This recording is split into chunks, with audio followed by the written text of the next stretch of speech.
Thank you very much, everyone. And I'd like to start by saying that our country is doing very well. Things are, as you can see, doing quite well. Please sit down.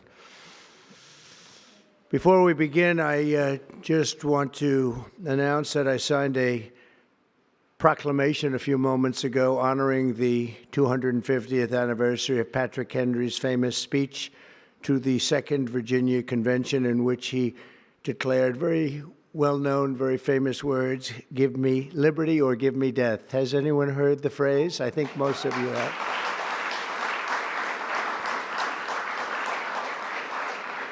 And moments ago, I also signed an executive order to dramatically increase production of critical minerals and rare earths. It's a big thing in this country, and as you know, we're also signing agreements in various locations to unlock rare earths and minerals and lots of other things all over the world, but in particular Ukraine. We're doing very well with regard to Ukraine and Russia, and one of the things we are doing is signing a deal very shortly with respect to rare earths with Ukraine, which they have tremendous value in rare earth, and we appreciate that. And we spoke yesterday with, as you know, President Putin and President Zelensky, and we would love to see that come to an end, and I think we're doing pretty well in that regard. So hopefully we could save thousands of people a week from dying. That's what it's all about. They're dying so unnecessarily, and I believe we'll get it done. We'll see what happens, but I believe we'll get it done. Today we take a very historic action that was 45 years in the making. In a few moments, I will sign an executive order to begin eliminating the Federal Department of Education once and for all.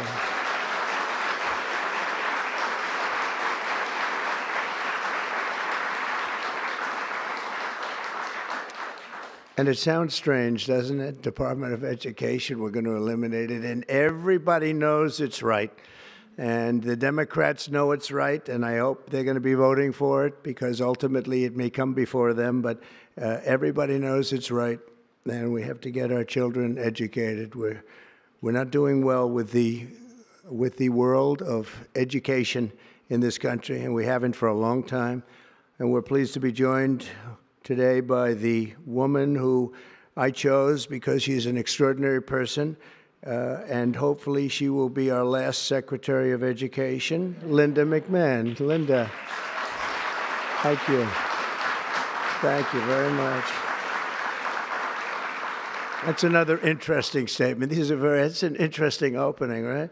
But it's true, and it's been amazing how popular this has been. I tell people that this is what I'm doing today, and they say, "Oh, it's about time." Everybody says it. Republicans and Democrats have said it. They're all saying it. Also with us are some terrific people. Governors Greg Abbott. Greg, thank you very much. Governor Ron DeSantis, thank you very much, Ron. Mike Braun, congratulations on your victory, Mike. That was a big one.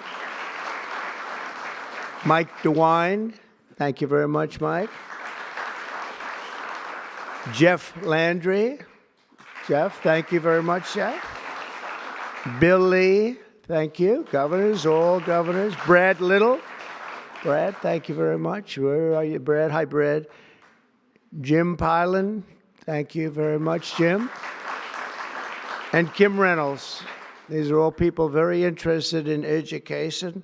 And I even see Dan Patrick over there, my friend Dan Patrick. We're joined also by Representatives Tim Walberg and Virginia Fox, Rick Allen, Michael Rulli, and again, Dan Patrick. Thank you very much, Dan. You've been a great friend of ours. And State Attorneys General Ken Paxton. Ken, I see you there. Andrew Bailey. Andrew, what a job you've done, Andrew. You have some good cases going. You've done a great job. Thank you very much. And co-founder of Moms for Liberty, Tiffany Justice. She's been a hard worker. Thank you. Thank you, Tiffany. When President Carter created the Federal Education Department in 1979, it was opposed by members of his own cabinet, as well as the American Federation of Teachers, the New York Times editorial board, and the famed Democrat Senator Daniel Patrick Moynihan. History has proven them right, absolutely right. After 45 years, the United States spends more money on education by far than any other country, and spends likewise by far more money per pupil than any country, and it's not even close. But yet we rank near the bottom of the list in terms of success. It's an amazing stat. Those are two stats you don't want: the most money spent per pupil, and you're at the bottom of the list. And that's where we are, like it or not, and we've been there for a long time. 70% of 8th graders are not proficient in either reading or in math. 70%. 40% of 4th graders lack even basic reading skills, can't read. Students in our public elementary and middle schools score worse in reading today than when the department opened, by a lot. In Baltimore, 40% of the high schools have 0 students who can do basic mathematics. Not even the very simplest of mathematics. I said, give me your definition of basic, and they're talking about like adding a few numbers together. Despite these breathtaking failures, the department's discretionary budget has exploded by 600% in a very short period of time, and it employs bureaucrats in buildings all over Washington, D.C. And as a former real estate person, I will tell you, I ride through the streets of Washington, and it says Department of Education, Department of Education. I said, how do you fill those buildings? It's crazy what's happened over the years. I'm pleased to report that after offering these federal employees 2 generous buyout options, and they were very generous, and they're good people, but they were very generous. My administration has initiated a reduction in force, and we're already cutting numbers that were really surprising to a lot, that we were able to do it so successfully. And we've cut the number of bureaucrats in half. 50% have taken office, which is great. Thank you. Under the action I'm taking today, a small handful of Democrats and others that we have employed for a long time, and there are some Republicans, but not too many, I have to be honest with you.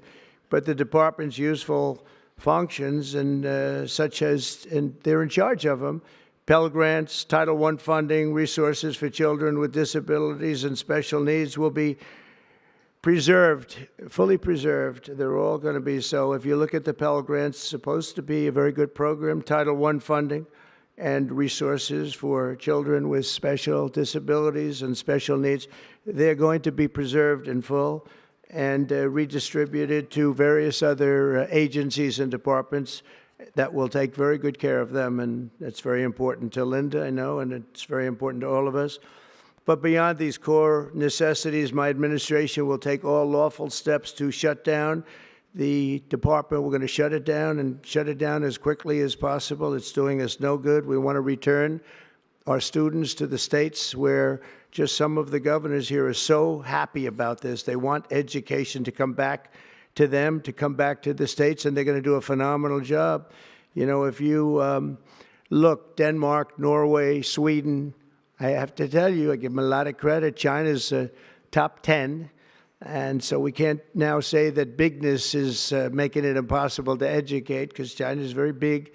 But you have countries that do a very good job in education. And I really believe, like some of the governors here today, from states that run very, very well, including a big state like Texas, but states that run very well are going to have education that will be as good as Norway, Denmark, Sweden, and those top, Finland, those top countries that do so well with education. I think they'll do every bit as well. And what do you think about that, Governor? Do you agree? I think so. Ron, do you agree? I think so. Florida? Iowa? That's right. I really believe that. They'll be as good as any of them. And then you'll have some laggards, and we'll work with them. And we can all tell you who the laggards will be right now, probably, but let's not get into that. but we'll work with them, and we're going to make them, they'll do a job. I think they'll do a job, and they'll go to sections of the state. For instance, New York, you'll have a Manhattan, and you'll have a Suffolk County, and you'll have Nassau County, and you'll have Westchester County. You'll do 4 or 5 or 6 of them. You have upstate New York, and those counties, I think, are going to do very well. And I think ultimately Manhattan should do very well. But we'll break it down into sections, and I think it'll be really, really good. And they're going to be probably the tougher ones, but I think they have a chance to do really well. But we're going to be returning education very simply back to the states where it belongs, and this is a very popular thing to do, but much more importantly, it's a common sense thing to do, and it's going to work. Absolutely, it's going to work, and I can tell you from dealing with the governors and others in the state, they want it so badly. They want to take their children back and really teach their children individually. Probably the cost will be half, and the education will be maybe many, many times better. So we look forward to this. I want to just make one little personal statement. Teachers, to me, are among the most important people in this country, and we're going to take care of our teachers. And I don't care if they're in the union or not in the union. That doesn't matter.